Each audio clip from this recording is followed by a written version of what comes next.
रहस्यमय महल, राजा विक्रम की गुप्त कथा। प्राचीन भारत का एक समृद्ध राज्य विजयगढ़ अपने विशाल महल, वीर सैनिकों और न्यायप्रिय राजा विक्रमसेन के लिए प्रसिद्ध था। परंतु इस राज्य के गर्भ में एक गहरा रहस्य छिपा था, जिसे कोई जानता तक नहीं था। राजमहल की पश्चिमी दिशा में स्थित एक विशाल और भव्य कक्ष वर्षों से बंद था। यह कक्ष राजा विक्रमसेन के परदादा के समय से ही बंद पड़ा था। राजमहल के बुजुर्ग सेवकों के अनुसार जो भी इस कक्ष के पास गया वह या तो लापता हो गया या फिर पागल हो गया। इसीलिए इसे अभिशप्त कक्ष कहा जाता था। एक दिन महाराजा विक्रमसेन को एक रहस्यमय पत्र मिला। उस पत्र में लिखा था, राजन, यदि विजयगढ़ की शांति चाहते हो तो अभिशप्त कक्ष के रहस्य को उजागर करो, नहीं तो यह राज्य अंधकार में डूब जाएगा। राजा विक्रमसेन चिंतित हो गए।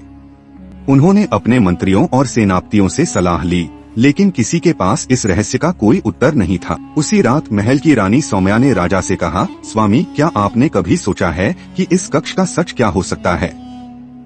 यदि यह सचमुच अभिशप्त है तो इसे हमेशा के लिए बंद क्यों नहीं करवा देते? राजा को रानी की बातों में एक गहरी चिंता दिखी।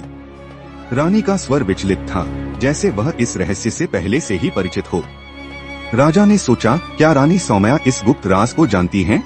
राजा ने उसी रात कक्ष की निगरानी के लिए अपने सबसे विश्वसनीय सैनिकों को तैनात कर दिया। परंतु सुबह होते ही वे सैनिक गायब हो चुके थे। यह देखकर पूरे महल में भय व्याप्त हो गया। राजा ने स्वयं उस अभिशप्त कक्ष का दरवाजा खोलने का निश्चय किया। जब उन्होंने तलवार उठाई और कक्ष के द्वार को तोड़ा तो जो दृश्य उनके सामने था वह किसी कल्पना से परे था। वहाँ एक विशाल दर्पण था जिसमें अजीब सी लाल रोशनी चमक रही थी। जैसे ही राजा ने उसमें झांका, उन्हें एक स्त्री दिखाई दी, ठीक वैसी ही जैसी उनकी रानी सौम्या दिखती थी। वह स्त्री बोली, राजा विक्रमसेन, मैं तुम्हारी रानी सौम्या नहीं बल्कि मेरी आत्मा इस दर्पण में कैद है। जो तुम्हारे साथ है वह मेरी हमशक्ल है जो इस राज्य को नष्ट करना चाहती है। राजा विक्रमसेन स्तब्ध रह गए।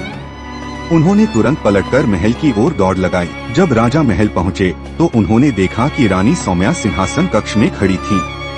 परंतु जब राजा ने अपनी तलवार उठाई तो वह हंसने लगी। आखिरकार तुम्हें सच पता चल ही गया, राजन, उसने कहा। राजा ने क्रोध में कहा, तुम कौन हो? तभी अचानक रानी सौम्या का स्वर बदल गया। उसकी आंखें रक्तलाल हो गईं और उसका शरीर धीरे धीरे एक रहस्यमय धुएं में बदलने लगा। मैं असली सौम्या नहीं बल्कि तुम्हारे ही वंश के एक पुराने शत्रु की आत्मा हूँ। वर्षों पहले तुम्हारे परदादा ने मेरी हत्या की थी और मुझे इस दर्पण में कैद कर दिया था। लेकिन वर्षों तक मैंने उस कक्ष में रहकर अपनी शक्तियों को बढ़ाया और अब मैं तुम्हारे पूरे राज्य को नष्ट कर दूंगी। राजा विक्रमसेन ने अपनी तलवार उठाई और पूरे महल में मंत्रियों और सैनिकों को बुला लिया। परंतु जैसे ही उन्होंने हमला किया, रानी रूपी आत्मा हवा में गायब हो गई और पूरा महल काले धुएं से भर गया। तभी एक साधु महल में प्रकट हुआ और उसने राजा से कहा, राजन, केवल उस दर्पण को नष्ट करने से यह अभिशाप समाप्त होगा। राजा तुरंत उस कक्ष में पहुँचे और अपनी पूरी शक्ति से तलवार दर्पण पर चला दी। जैसे ही दर्पण टूटा, एक भयानक चीख सुनाई दी और वह आत्मा हमेशा के लिए समाप्त हो गई। रानी सौम्या, जो वर्षों से कैद थी, अब मुक्त हो चुकी थी। वह धीरे धीरे दर्पण से बाहर आई और राजा के सामने गिर पड़ी। राजा ने उसे संभाला और महल में शांति लौट आई।